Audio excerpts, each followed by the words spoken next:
Namaste. Congratulations on completing the 40-day challenge.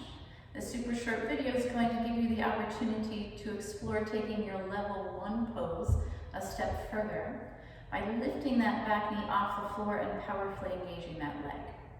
So just 2 pointers before we dive in. When we practiced first time around, we talked about the importance of keeping your front knee over your ankle. That protects the ligaments that support your knee. In this case, when we engage the back leg and lift that back knee off the floor, it's going to be even more important that the front knee stays directly over ankle. So that's 1. And 2, back leg hip is going to tend to kind of dip down towards the floor. So scissoring the legs together, dragging your feet towards one another, and lifting that back leg hip to the front leg hip height, so your hips are parallel to the floor. That's going to be the second important piece here. So let's get started. I'll guide you through all of that. Just wanted it to kind of be swimming around in your head before we dove in. Please gather up 2 blocks and place them on the mat in front of you, about shoulder width apart on their highest setting. We'll set hands on blocks directly under shoulders. We'll start out with the knees under the hips. Then step your right foot outside of your right hand and scoot your back knee further back.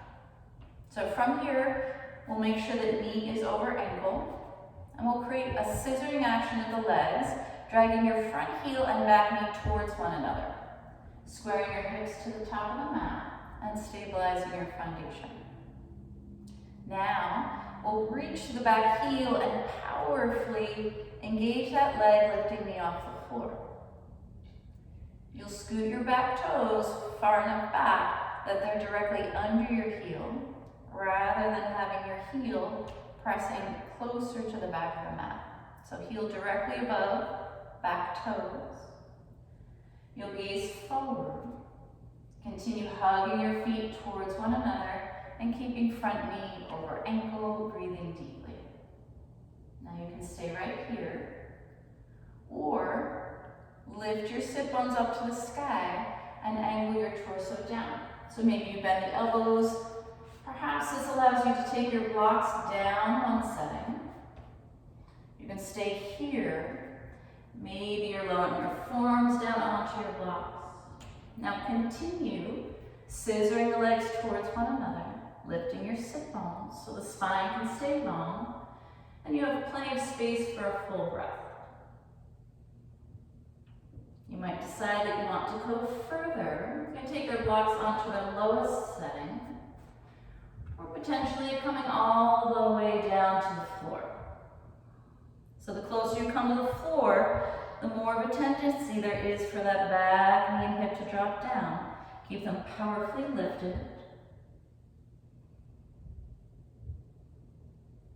And when you're ready, soften the back knee down. Walk the hands in, rise up. Take your right knee alongside your left, flatten your feet, soften into child's pose, enjoy your breath.